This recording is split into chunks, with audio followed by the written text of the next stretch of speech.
नमस्कार। सफ़र 24 से मैं रंजन कुमार।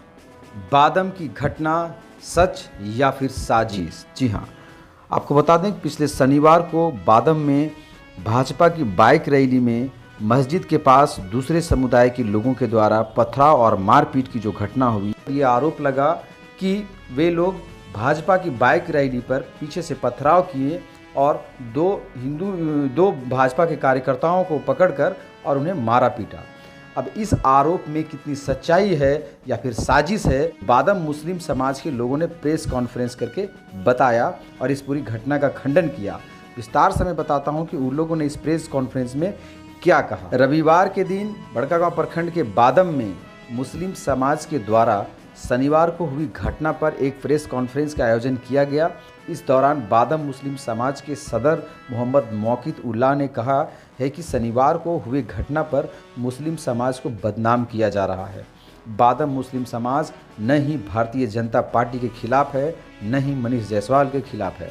मनीष जायसवाल खुद बादम मस्जिद चौक आए थे चुनाव प्रचार के लिए, तो उनका भव्य स्वागत मुस्लिम समाज के द्वारा किया गया था और उनकी बातों को लोगों ने सुना भी था। शनिवार को भाजपा की मोटरसाइकिल रैली निकाली गई थी जो कि मुस्लिम मोहल्ले के गली कूचे तक घुस गई। कोई आपत्ति किसी तरह का मुस्लिम मोहल्ला की ओर से या मुसलमान समाज की ओर से कोई विरोध नहीं किया गया था, न ही कोई विवाद हुआ। जब मोटरसाइकिल रैली मस्जिद चौक मेन रोड पहुंची तो रैली देखने के लिए महिलाएं बाहर निकली। लगभग रैली मस्जिद चौक से पार कर गया था तो पीछे से कुछ लड़के आए और महिलाओं को देखकर भागो जुल्हा भागो पाकिस्तान, मस्जिद को तोड़ दो इत्यादि तरह के सांप्रदायिक नारे लगे।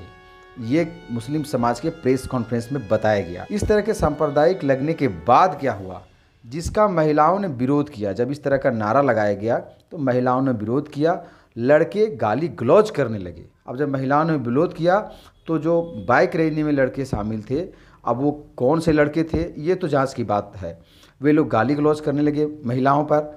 महिलाओं के साथ विवाद होता देख गांव के कुछ लड़के उनके पीछे दौड़े और इस बीच हाथापाई हो गई। इसी बीच गांव के ही लोगों ने बीच बचाव भी किया। जो आरोप लगाया गया है कि इसमें आरोप लगाया गया था कि विशेष समुदाय के द्वारा पत्थरबाजी की गई है, वह बिल्कुल निराधार है। मुस्लिम समाज के द्वारा ये कहा गया कि अगर पत्थरबाजी होती तो सिर्फ 2 लड़कों को ही चोट नहीं आती और भी अधिक लोगों को चोट आती और मोटरसाइकिल भी टूटता, ज़्यादा लोगों को नुकसान होता। आरोप यह लगाया गया है कि भाजपा की रैली पर हमला हुआ और जाति सूचक शब्द का भी प्रयोग किया गया। इसे भी निराधार किया गया है, निराधार बताया गया है। आगे प्रेस कॉन्फ्रेंस में कहा गया कि घटना के बाद भाजपा मंडल अध्यक्ष खेमलाल महतो और सुमन गिरी सहित अन्य लोग लगभग 15 मिनट मस्जिद चौक में रहे। उनके साथ किसी तरह का कोई विवाद नहीं हुआ। जब खेमलाल महतो से सवाल किया गया कि इस तरह का सांप्रदायिक नारा लगाना क्या सही है, तो उन्होंने कहा कि 2-4 लड़के बदमाशी किए, क्या कर सकते हैं इसमें हम। बादम मुस्लिम समाज का कभी इस तरह के विवाद से कोई नाता नहीं रहा है। प्रेस कॉन्फ्रेंस में बादम मुस्लिम समाज ने इसे क्लियर किया कि हमारा बादम का जो मुस्लिम समाज है इस तरह के विवाद से कोसों दूर है, कभी ऐसे विवाद से कोई लगाव नहीं रहा है। बादम मुस्लिम समाज न किसी पार्टी, न धर्म और न ही किसी प्रत्याशी के खिलाफ है।